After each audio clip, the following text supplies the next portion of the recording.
دا کوم حدیث ارته چې ز بیانوم دا متفق علی حدیث دی. امام بخاری او امام مسلم دا حدیث دواړو روایت کړی دی او راوی دی دا عدل او د نظام د خدای په ځمکه باندې قائمون کې شخصیت سیدنا عمر ابن خطاب رضی الله عنه. هغه راوی دی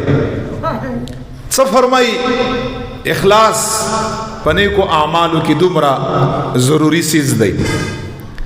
هغه مبارک فرمای او دا یاد لره دا مشکاتم بالکل ډومبنه حدیث دی د بخاری بالکل ډومبنه حدیث دی. کتاب بدء الوحی بخاری اول دا حدیث راوړای ټولو کې پهلنه حدیث دا دی. مشکاتم ابتدا عمده نه کړي اکثر کتب د احادیث او ابتدا عمده حدیث نه کړي او دل پاره کړي چې یو عالم دین په بخاری او مسلم کې خپل نیت الله لپاره برابر کا چې طالب علم کله دا کتاب استاد نوای چې دنیا غرض یا نه چې خالص د الله رضا یې دل پاره دا حدیث بالکل په اول کې راوړی دی. او دا حدیث څنګه دی کله چې مدینه مکه مکرمه نه صحابه کرامو هجرت وکړه. بعض صحابه کرامو مکه مکرمه نه هجرت کړایو حبشه ته. نجاشی یو بادشاہ عیسیو او ډیر پر رسول الله مبارک باندې دا کوم چې اخیرنۍ نجاشی او دا پر رسول الله باندې مینو او پنالیدلی مخ باندې په حضور مبارک باندې ایمان راوړایو. حضور مبارک په د باندې مدینه منوره نه غیبانه جنازه فرمایلې و. څه کسان دل لاړ او حبشې نه بیا دویم هجرت یو کوم مدینه منوره ته دا څه تقریبا اتیا کسانو او څه کسان داسې و چې مکه مکرمه نه ډایرک لاړ پیغمبر صلی الله علیه وسلم سره هجرت یې وکړ ډایرک مدینه منوره ته. خو چې کله هجرت وکړ عبد الله ابن مسعود فرمای امام طبرانی دا کومه خبره چې اوس کوم دا هغه روایت کړي دا وی چې په مونږ کې یو کسو او هغه کس مونږ صحابه کرامو سره مسلمانو صحابیو مونږ سره هجرت وکړو خو نیت یې څو نیت. عبد الله ابن مسعود فرمایي چې دغه انسان نیت داو چې دی وو په مکه مکرمه کې او په مدینه منوره کې یو خزي سره مینا او محبت او هغه سره یا واده کول غوښته او د هغه نوم ام قیس د هغه نوم دغه یو صحابي چې مکه مکرمه نه یا هجرت کړه یو مدینه منوره ته دغه یو صحابي دغه زنانه ته وی چې ما سره نکاح وکړه زار سره نکاح کوم. هغه په مدینه منوره کې واو دی صحابي په مکه مکرمه کې و. هغه زنانه چې کوم دی انکار وکړ دغه صحابي ته یو وی چې تر هغه پورې تا سره نکاح نکړم چې تر څو پورې تا مکه مکرمه نه هجرت نی کړای زما د پاره مدینه منوره ته. مدینه منوره لراشه هجرت وکړه داغه نه پس زستا سره نکاح کوما. د دې خزینم ام قیس ته رضی الله عنها.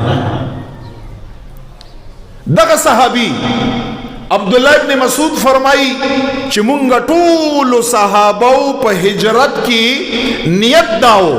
چې دا هجرت مونږ الله او د هغه رسول علی السلام مبارک درزا او د خوشاله ولو د پاره کړو. مونږ دا هر څه پریدو مال متا کور اور سره جیدادونه په یک کې تنها لباس کی یو جوڑ جامو کی یکی تنہا ارس صحابہ پا مکہ مکرمہ کی پری خودا زکا پا مکہ مکرمہ کی حالات سختی پا دین و پا توحید باندے عمل مشکل دے اللہ اور تو فرمائل ارس پری رزما دا رضا دا پارا لاڑ شای مدینہ منوریلا التپا عمل و پا توحید کی تاسو تبا آسانتیائی صحابہ ٹول پا یو آواز باندے ہر سی پری خودا مکہ مکرمہ کورونا جیدادونا یو جوڑ جامو کے لاڑ پیغمبر علیہ السلام سر و مدینہ منورے تے ہجرتو ټولو صحابو الله داغي رسول د رضا کولو د پاره هجرت وکړه. عبدالله ابن مسعود فرمایي چې دغه یو صحابي مکه مکرمه نه هجرت وکړه یو زنانه سره د نکاح لپاره ځکه چې هغه ورته شرط لګولاو چې دلته برازي بیا بار سره نکاح کوماو محبت یې ور سره کله چې مونږ نبی علیہ الصلوۃ والسلام مبارکو دغه صحابي او تاسو ته پته ده دغه صحابي د پاره بیا صحابو نوم کې خوده څه به ورته وي مهاجر ام قیس به ورته وي صحابو مهاجر ام قیس یعنی تا هجرت کړه ر مکه مکرمه نه مدینه منوره خو الله دا هغه رسول رضا د پاره نه کړه ام قیس سره د نکاح د پاره را کړه نو دوی ته بیدا دته بیدا نوم اخیشته مهاجری ام قیس ستا خو هجرت غیر پاره کړی چې هغه سره نکاح وکړي خو چې کله ورسېده پیغمبر صلی الله علیه وسلم مبارک ته صحابه کرامو دغه ټول قصه وکړه چې مونږ دغه ټول صحابه الله استاد رضا د پاره راغلی یو چې مونږ له الله اجر راکا نیت هم پکې سره په نیت کې اخلاص دی خوشنودی خدا یو صاحب چې کوم دی نو دا هجرت کړی دی ام قیس سره د نکاح لپاره چې هغه سره نکاح وکړه بس صحابه کرام فرمائی عمر ابن خطاب فرمائی فجلس النبی صلی اللہ علیہ وسلم علی المنبر صحابه کرام یا راجم کړه او ډایرک پیغمبر علیہ الصلوۃ والسلام مبارک منبر باندې تشریف فرما شو او تیو فرمایل اے صحابو دا حدیث یووی انما الاعمال بالنیات حضور علیہ السلام فرمائے اے صحابو عمل د انسان کا قبلیگی عمل د انسان کا رد کیگی اے صحابو دا نیت و اخلاص پورے دورتا فرمائی دا چاگا قبلیگی چاچے پا نیت کی خالص و مخلص ربی د چاغا رد کیگی چاچے پنیت کے اللہ نہیں بلد سے ارادئی او مخ کے پس الفاظ بیا دغه صحابی د پاره ہوئے چاچے ہجرت کڑایو ام قیس سرا نکاح د پاره نبی علیہ السلام د پاره الفاظ ہوئے سورتو فرمائل فمن كانت هجرته الى الله ورسوله فهجرته الى الله ورسوله اے صحابو چې پتاسو کې چا الله دا هغه د رسول مبارک د رضا لپاره هجرت کړی هغه هجرت د الله او د هغه د رسول لپاره الله شمار کړی دی ورته فرمایي او بیا دغه صحابي ته اشاره کا سیو فرمایل ومن كانت هجرته الى دنیا يصيبها او امرأة ينكحها فهجرته الى ما هاجر الیه او اے صحابو چاچے ہجرت دے دا پارا کڑے دے چی ما تا بنکا دا وجہ دنیا ملوشی زکا چی ام قیس لگا مالدارم وا چاچے ہجرت دے دا پارا کڑے چی لگ مال براتا حاصل شی یا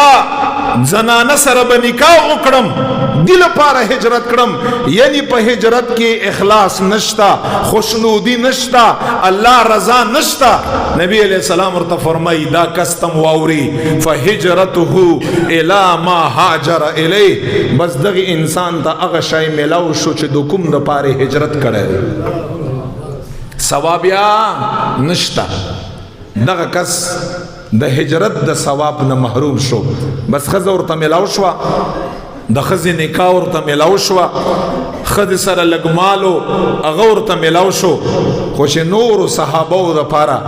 په هجرت باندې کوم ثواب دی هغه ثواب دغه صحابي ته حاصل نشو تاسو نه زه پوښتنه کړم آیا دغه صحابي هجرت نو کړای یو تکلیف ورته نو ملاو ورته دا مالونه او جیدادونه او ارڅه په مکه مکرمه کې نو پری خودي یو ارڅي کړیو خو صرف او صرف څو فرق څو چې د نور صحابه په دغه هجرت عمل کې اخلاص الله رضا وا او دغه صاحب په دغه هجرت کې زنانه سره د نکاح نیت چې التمانه زنانه سره نکاح وشي یو شایو صرف په اخلاص او په نیت کې فرق نبی علیہ السلام اعلان او فرمایا چې تاسو ته ثواب ملاو دی او دغه صحابي ته په دغه هجرت باندې الله طرف نه هیڅ ثواب نه دی ملاو